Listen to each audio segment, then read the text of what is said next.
इस वृत्ति को संशय कहते हैं, नहीं? और इसका लक्षण होता है अविवेक, अज्ञान। अज्ञान के द्वारा संशय होता है और संशय का परिणाम अच्छा नहीं होता है। जो संसार की उन्नति है, जो संसार के कार्य है, ये कोई महत्वपूर्ण बात नहीं है। 100 खरब रुपया कमा लिए, पूरा विश्व तुम्हें जान रहा है, लेकिन तुमने जिसको जानने के लिए तुम्हारा जन्म हुआ है उसको नहीं जाना। तो मरने के बाद तुम्हारे हाथ क्या लगेगा? भाई एक शरीर की सीमा है इसके रहने की, 60 वर्ष, 70 वर्ष, 80 वर्ष, 100 वर्ष, 1000 2000 तो है नहीं। इसके बाद आपके पास रहेगा क्या? आपके विचार, आपके किए हुए सत असत कर्म। बस जिस विचार से आपने सत असत कर्म किए, वही संस्कार आपको अगली योनि दे देगा। आपका आज का पढ़ा लिखा, आज का पद, आज का व्यवहार, आज का यश, आज की संपत्ति आपके किसी काम नहीं आएगी।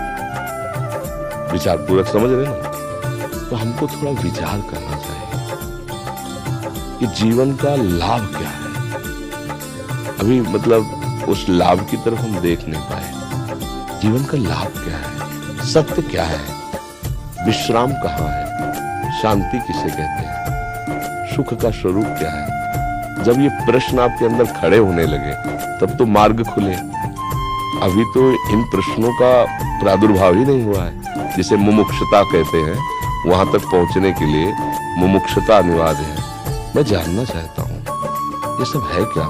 कब तक एक सामने केवल मानी संख्या मृत्यु, सब आपको शून्य नजर आएगा, सब शून्य। अभी आपकी मृत्यु हो जाए क्या पता, 100 वर्ष बाद हो क्या पता, उसके बाद क्या होगा। हमें अपने देश लौटना है, विदेश में हम कार्यरत हैं,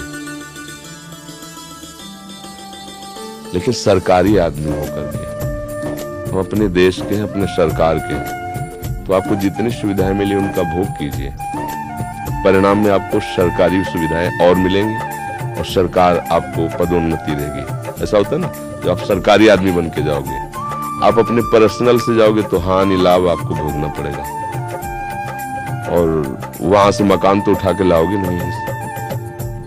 ऐसे ही कुछ थोड़ा सा भावना बनाइए कि हम श्री भगवान के हैं, श्री कृष्ण के हैं, पूरा विश्व श्री कृष्ण का है। मुझे श्री कृष्ण की सेवा मिली है। अलग अलग सेवाओं के स्वरूप है। कोई व्यापार करता है, कोई नौकर, लेकिन है ना भगवान की सृष्टि में। अगर उस सेवा को भगवान का मान लो, हर समय नाम जप करते रहो और ये विचार करो कि यहाँ की उन्नति का कोई महत्व नहीं। भले किसी पद पर पहुंच जाओ, आपको गर्व नहीं होगा, बढ़िया जीवन चलेगा। यहाँ की संपत्ति का कोई महत्व नहीं है। संपत्ति सांसारिक भोग सामग्री देती है।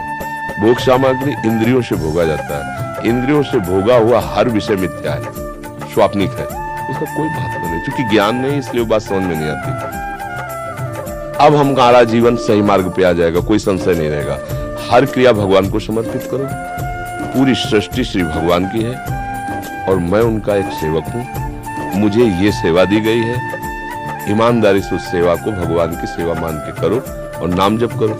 कुछ समय बाद आप, अगर जो हम कह रहे हैं इसे धारण करना, कुछ समय आप बाद देखना आपके अंदर संशय खत्म हो जाएगा। तो इस वृत्ति को संशय कहते हैं, नहीं? और इसका लक्षण होता है अविवेक, अज्ञान। अज्ञान के द्वारा संशय होता है और संशय का परिणाम अच्छा नहीं होता है। जो संसार की उन्नति है, जो संसार के कार्य है, ये कोई महत्वपूर्ण बात नहीं है। 100 खरब रुपया कमा लिए, पूरा विश्व तुम्हें जान रहा है, लेकिन तुमने जिसको जानने के लिए तुम्हारा जन्म हुआ है उसको नहीं जाना। तो मरने के बाद तुम्हारे हाथ क्या लगेगा?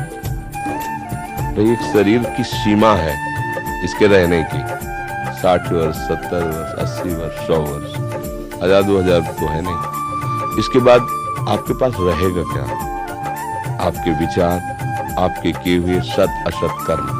बस जिस विचार से आपने सत असत कर्म किए, वही संस्कार आपको अगली योनि दे देगा। आपका आज का पढ़ा लिखा, आज का पद, आज का व्यवहार, आज का यश, आज की संपत्ति आपके किसी काम नहीं आएगी। विचार पूर्वक समझ रहे ना? तो हमको थोड़ा विचार करना चाहिए कि जीवन का लाभ क्या है। अभी मतलब उस लाभ की तरफ हम देख नहीं पाए। जीवन का लाभ क्या है, सत्य क्या है, विश्राम कहाँ है, शांति किसे कहते हैं, सुख का स्वरूप क्या है। जब ये प्रश्न आपके अंदर खड़े होने लगे तब तो मार्ग खुले। अभी तो इन प्रश्नों का प्रादुर्भाव ही नहीं हुआ है। जिसे मुमुक्षुता कहते हैं, वहां तक पहुंचने के लिए मुमुक्षुता अनिवार्य है। मैं जानना चाहता हूं ये सब है क्या, कब तक। एक सामने केवल मानी संख्या मृत्यु, सब आपको शून्य नजर आएगा, सब शून्य। अभी आपकी मृत्यु हो जाए क्या पता, 100 वर्ष बाद हो क्या पता, उसके बाद क्या होगा। हमें अपने देश लौटना है, विदेश में हम कार्यरत हैं, लेकिन सरकारी आदमी होकर के हम अपने देश के हैं, अपने सरकार के हैं। तो आपको जितनी सुविधाएं मिली उनका भोग कीजिए। परिणाम में आपको सरकारी सुविधाएं और मिलेंगी और सरकार आपको पदोन्नति देगी। ऐसा होता है ना, जब आप सरकारी आदमी बन के जाओगे, आप अपने पर्सनल से जाओगे तो हानि लाभ आपको भोगना पड़ेगा। और वहां से मकान तो उठा के लाओगे नहीं। ऐसे ही कुछ थोड़ा सा भावना बनाइए कि हम श्री भगवान के हैं, श्री कृष्ण के हैं। पूरा विश्व श्री कृष्ण का है। मुझे श्री कृष्ण की सेवा मिली है। अलग अलग सेवाओं के स्वरूप है। कोई व्यापार करता है, कोई नौकर, लेकिन है ना भगवान की सृष्टि में। अगर उस सेवा को भगवान का मान लो, हर समय नाम जप करते रहो और ये विचार करो कि यहाँ की उन्नति का कोई महत्व नहीं। भले किसी पद पर पहुंच जाओ, आपको गर्व नहीं होगा, बढ़िया जीवन चलेगा। यहाँ की संपत्ति का कोई महत्व नहीं है। संपत्ति सांसारिक भोग सामग्री देती है। भोग सामग्री इंद्रियों से भोगा जाता है। इंद्रियों से भोगा हुआ हर विषय मिथ्या है, स्वाप्निक है, उसका कोई महत्व नहीं। क्योंकि ज्ञान नहीं, इसलिए वो बात समझ में नहीं आती। अब हमारा जीवन सही मार्ग पे आ जाएगा, कोई संशय नहीं रहेगा। हर क्रिया भगवान को समर्पित करो। पूरी सृष्टि श्री भगवान की है और मैं उनका एक सेवक हूं। मुझे ये सेवा दी गई है। ईमानदारी से उस सेवा को भगवान की सेवा मान के करो और नाम जप करो। कुछ समय बाद आप, अगर जो हम कह रहे हैं इसे धारण करना, कुछ समय आप देखना आपके अंदर संशय खत्म हो जाएगा।